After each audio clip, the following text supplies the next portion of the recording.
We love Rapture, we adore Rapture, but in the end of the day, it was a graveyard, effectively. Everybody was in it was either dead or coming to get you, with very few exceptions. And we sort of knew very early on that that wasn't going to be the case with Columbia. We really wanted to take on a different challenge, and it was much, much, much more difficult to do. But we also wanted a world that's both alive and has a level of detail that's a paradigm shift away from any other video game you've ever seen before. There's just so much to do all the time. So much detail, so much story in the world, from little electromechanical, very simple puppet show things to little kinetoscopes. You can watch little movies about Columbia that were made there, to full-fledged, fairground experience at the very beginning of the game, where you both are learning about the world, also learning how to use the various, weapons and vigors. It really is an incredibly interactive world, and it was a goal we had right from the beginning, and I think that the team really delivered on that.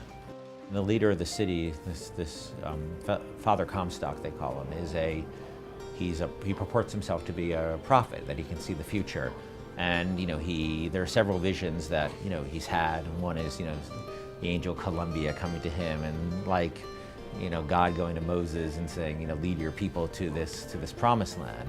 And what's odd in the game is right from the beginning, the players start seeing some of these prophecies coming true, some of them even about himself. So right away you're coming to grips with seemingly this sort of metaphysical character that plays a very large role in this world. Comstock describes the city as another ark for another time, like Noah's Ark, that it is, that they've been chosen by divine power to sort of float above the doomed people below who need to be wiped out, and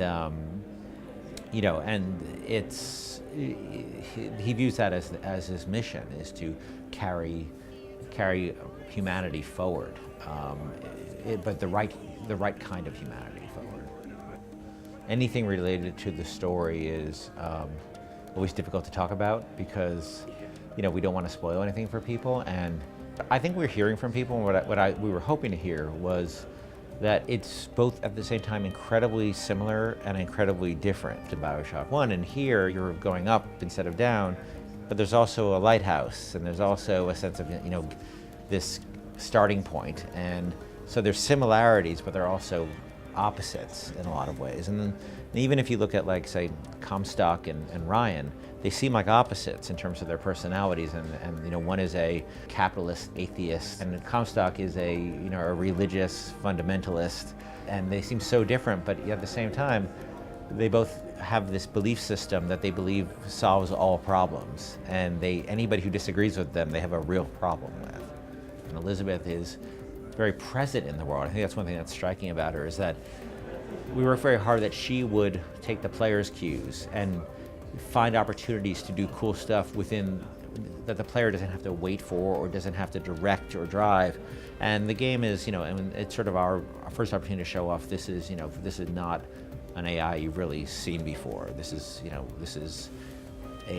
She's not just there as another gun in combat. She's not just there to talk to you, or jabber behind you. She's not there to carry stuff for you. She's there to be your partner through this experience. And she's got all these amazing abilities in combat and out of combat. In combat, she's tossing you ammo, she's tossing you health, she's calling out enemies, that are flanking you. She's opening tears, as we said before, and she's reviving you when you go down.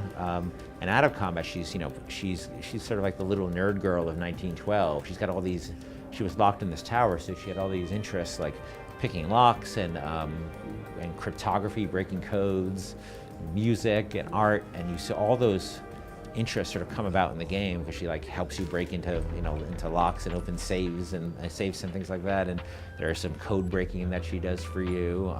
She's quite engaged in the world. If you go into a vending machine sometimes and you really want something, but you're missing just a few bucks, she just might hook you up. All the vigors have sort of two aspects. One is their function and one is their form. And I really like to, if it doesn't have a cool form, it's generally not turned into a vigor, because we can't think of a way to make it express itself coolly.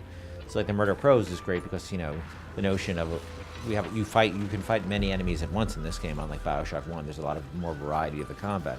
And like where Insect Swarm wasn't very useful in the first game because you only fought 1 or 2 people at a time, in this game, Murder Crow is incredibly useful because you could be fighting 7 or 8 guys sometimes. And it also does damage, and you can upgrade it, and you can make a trap out of it, you can do all these cool things to it. But it's also really cool viscerally. You know, you have this sort of, like, you see like feathers and claw, you know, you have this hand that sort of has feathers on it and the sort of claw-like structure. And then you just shoot out a flight of crows at people, and it just feels really cool and really dark and strange.